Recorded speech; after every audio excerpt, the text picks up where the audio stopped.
Media પર ખૂબ viral થઈ રહ્યો છે। રાજકોટના ભાવનગર રોડ પર આવેલા વોરા કબ્રસ્તાનનો આ વિડીયો છે, જેમાં એક ચોર ચોરી કરતા પહેલા અલ્લાહ પાસે માફી માંગે છે અને ચોરીની ઘટનાને અંજામ આપે છે। એવું કહેવામાં આવે છે કે તમે જે પણ કરો તે ભગવાનને તમારા સાક્ષી તરીકે કરો તો જ તમે સફળ થશો, પછી ભલે તમે કોઈ પણ ધર્મ અથવા જાતિના હોવ। જેના કારણે રાજકોટમાં પણ એક કિસ્સો પ્રકાશમાં આવ્યો છે, જેનો વિડીયો સોશિયલ મીડિયા પર વાયરલ થઈ રહ્યો છે।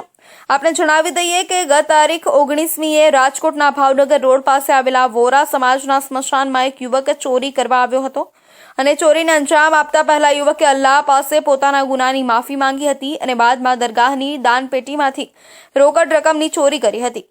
જોકે તસ્કર દ્વારા કબ્રસ્તાનમાં થયેલી ચોરીની સમગ્ર ઘટના સીસીટીવીમાં કેદ થઈ જતા હાલ પોલીસ ડિવિઝન વિભાગના સંચાલકોએ સેન્ટ ડિવિઝન પોલીસમાં ફરિયાદ નોંધાવી છે। આ સાથે તસ્કર દરગાહમાં કરેલા ગુના બદલ માફી માંગતો હોવાનો સીસીટીવી વિડીયો પણ સોશિયલ મીડિયા પર વાયરલ થઈ રહ્યો છે।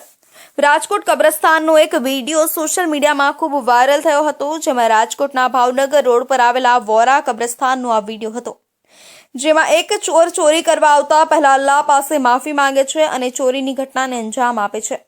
રાજકોટના પટેલ વાડી સામે 16 થંભી બેડીપરા પાસે ભાવનગર રોડ પર વોરા સમાજનું કબ્રસ્તાન આવેલું છે। આ કબ્રસ્તાનનો વિડીયો સોશિયલ મીડિયામાં વાયરલ થયો છે।